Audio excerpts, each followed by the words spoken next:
Good evening, Excellencies. First, I must thank Honorable Prime Minister of India, Shri Narendra Modi, for initiating this video conference to share our experiences, our ideas and best practices, and also to understand the challenges we face and further discuss what measures to be taken to combat this deadly coronavirus. Our biggest challenge is to stop or minimize the virus entering into Sri Lanka and control the spreading of the virus within Sri Lanka.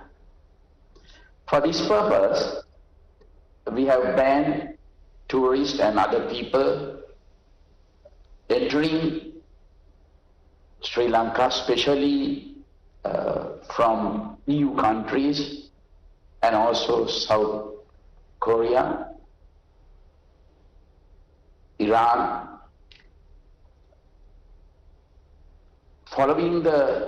We did this following the guidelines and statistics relating to the spread of the virus issued by the World Health Program Organization. We have also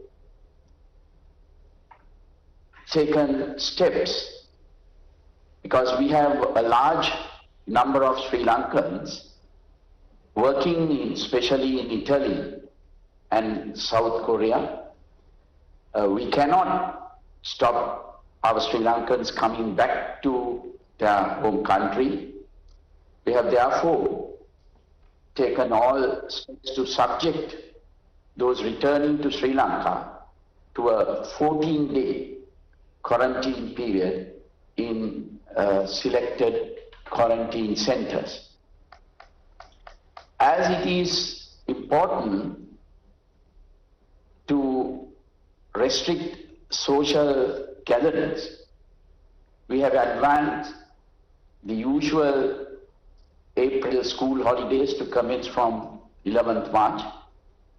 Further, we have closed all universities and other educational institutes, also with the aim of minimizing social interaction.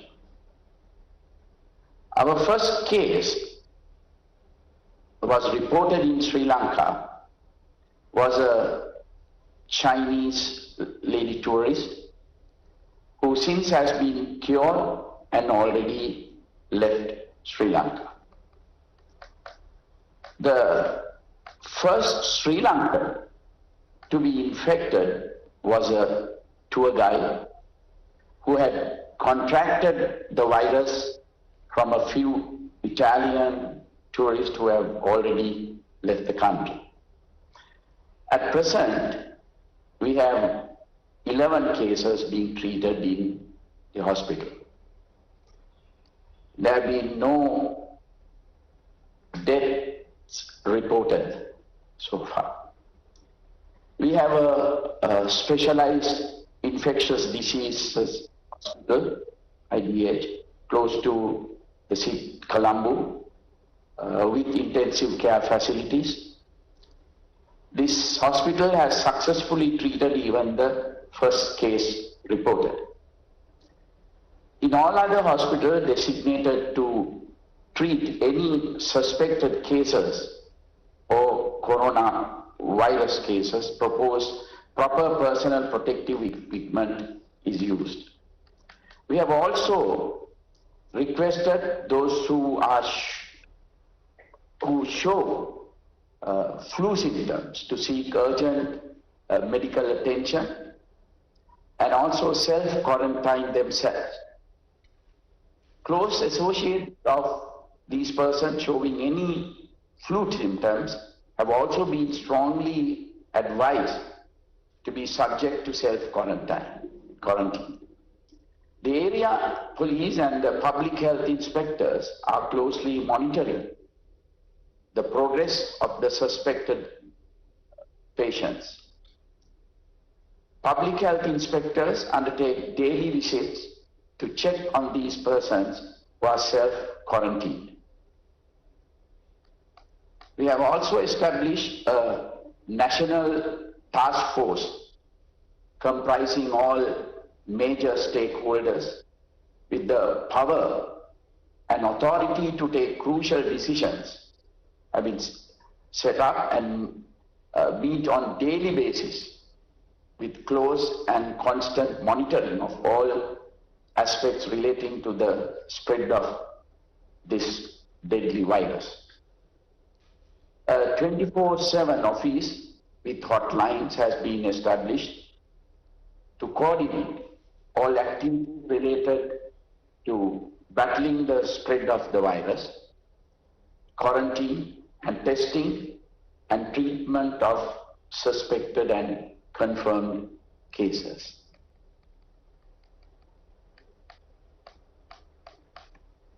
Government of Sri Lanka has taken some additional steps to effectively meet this unforeseen disaster.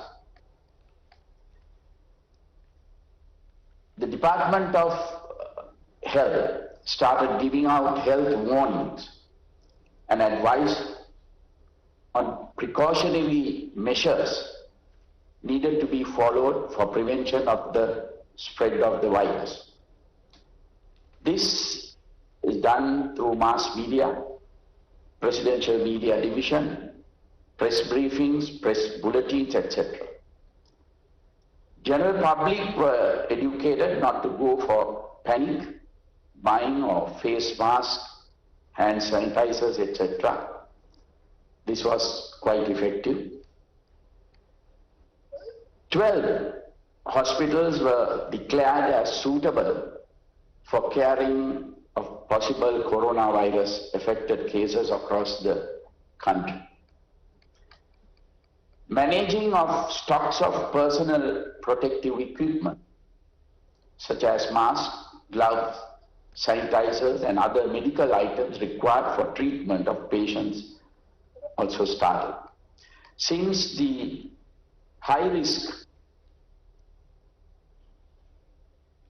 area for the coronavirus was the city of Wuhan, Hubei province in China, there was a requirement to evacuate 34 Sri Lankan students and their families back to Sri Lanka.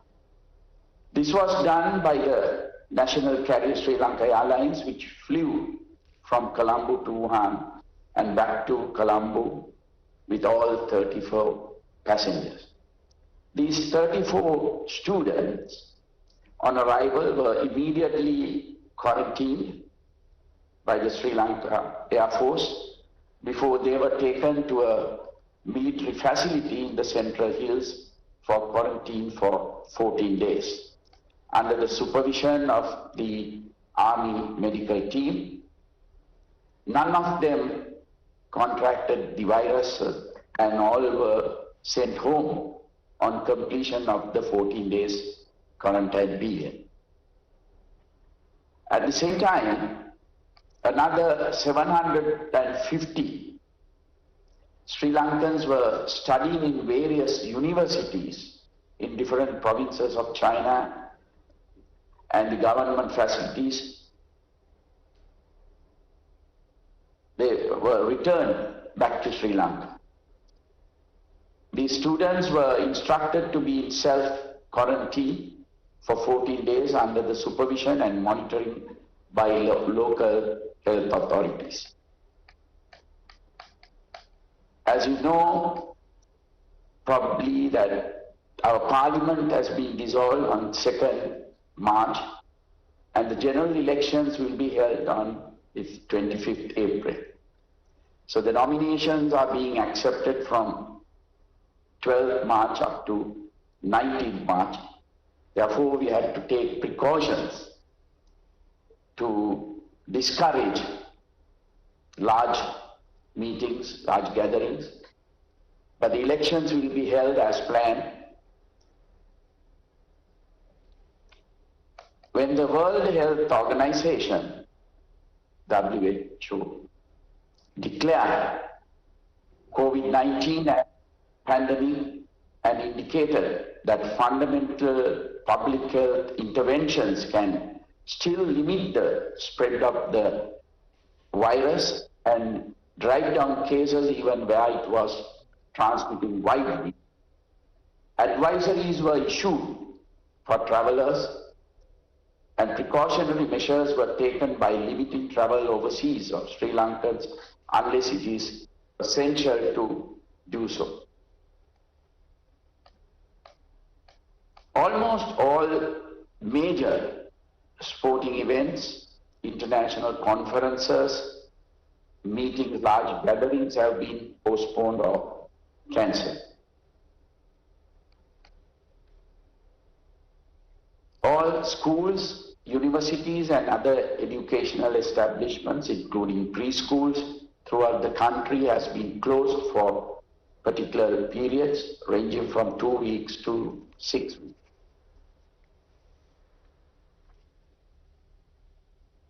Even gatherings for religious purpose have been stopped by respective religious leaders, initially for 2 weeks. Also, issuance of on-arrival visas has been suspended for all countries.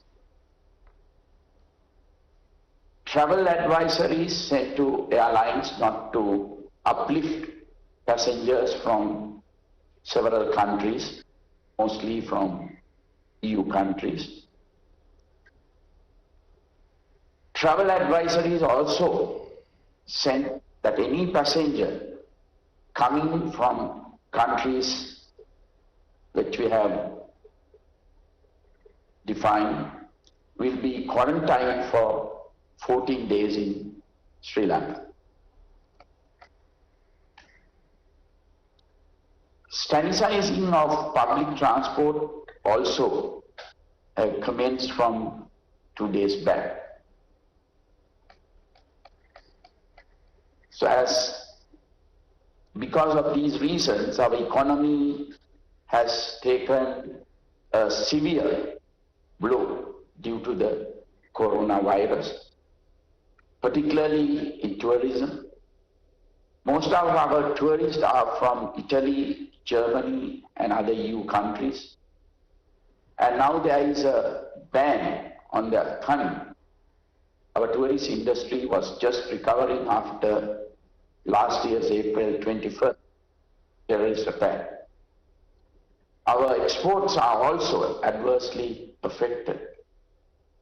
Therefore, I strongly recommend the SAARC leaders to formulate a mechanism to assist our economies to tide over this very difficult period. I also wish to recommend that a SAARC ministerial level group be established to discuss, share best practices and coordinate regional matters on combating coronavirus. Thank you, Excellencies. Thank you, Excellency.